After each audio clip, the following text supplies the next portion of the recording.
Juárez, soy parte de la agrupación juvenil anticapitalista y de la agrupación de mujeres y comunidad sexodiversa Pan y Rosas.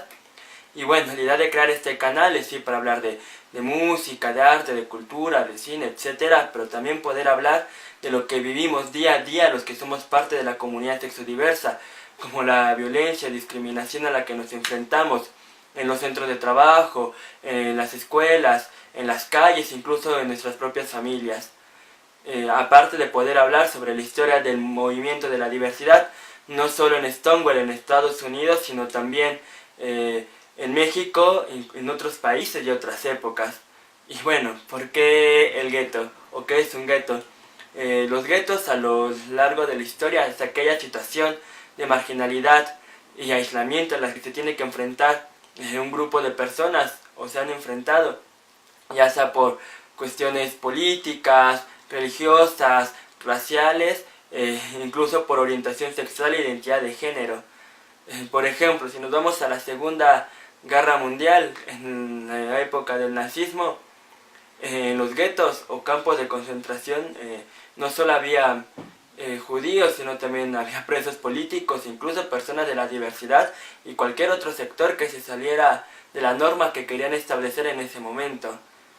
Y hay otros tipos de guetos incluso, ¿no? Y actualmente los seguimos viviendo un poco así, o incluso campos de concentración. O sea, podemos ver, por ejemplo, lo que viven los migrantes en Estados Unidos, donde son separados de sus familias y los niños son encarcelados.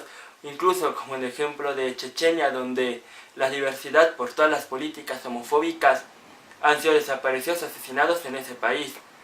Y también podemos ver otras expresiones de gueto, por así decirlo, que son los antros que se encuentran en algunas cuadras de algunas ciudades, como el caso de Zona Rosa, que es el único lugar donde podemos expresar nuestra sexualidad libremente, a diferencia de otros lugares, ¿no? Otros momentos de nuestra vida cotidiana, donde nos sentimos como en casa, ¿no? Como en familia, donde, como digo, podemos vivir libremente nuestra sexualidad y olvidarnos de todo lo que se vive alrededor del día. Y bueno, los guetos también han funcionado como esa chispa para intentar encender la pradera, para cambiar toda esta realidad.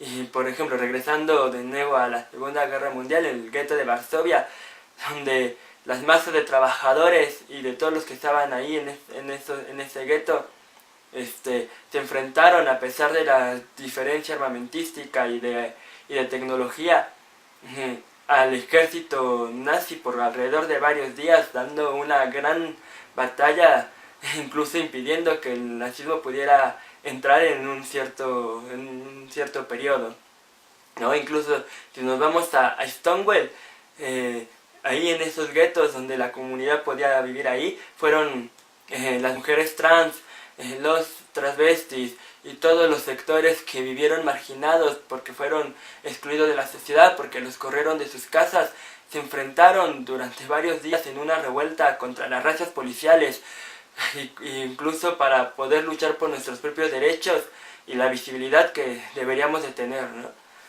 Y no solo eso, ¿no? Hay un montón de expresiones más sobre eso.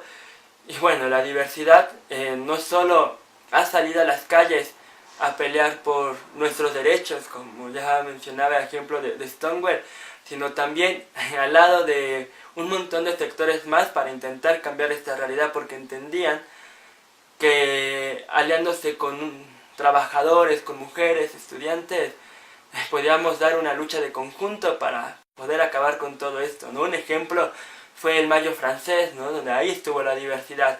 En Estados Unidos por los derechos de las mujeres, los derechos humanos, e incluso contra la guerra de Vietnam, ¿no? En México la diversidad estuvo presente en el 68, en el Halconazo, y en el caso de América Latina, contra las dictaduras, al lado de los cordones industriales, junto a miles de trabajadores enfrentando todo el avance de la derecha en América Latina. Y no solo en ese periodo, sino la diversidad se ha seguido movilizando.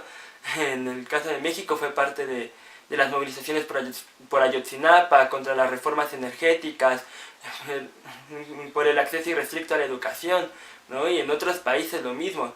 La diversidad ahora en Argentina sale al lado de miles de mujeres en defensa del derecho al aborto, legal, seguro y gratuito, que es una impresionante ese marea o tsunami verde que ha inundado las calles de Argentina, ¿no? Y que ha demostrado que la única forma para conquistar nuestros derechos es por medio de la movilización en las calles, de manera independiente, etcétera. Y bueno, o sea, eso los dejo como un poco por hoy, ¿no? Y la idea es seguir grabando más videos, esto es algo más introductorio, para poder explicar como algunas cosas que ya vine mencionando, incluso hablar como de otros temas, ¿no? Etcétera. Así que los invito a que le den like a las páginas que dejaré acá abajo y que incluso sigan los videos que están grabando los compañeros de la agrupación juvenil anticapitalista, de su canal de YouTube de Contracorriente, que igual lo dejaré por acá para que vean estos videos y más, ¿no? Y bueno, eso es todo.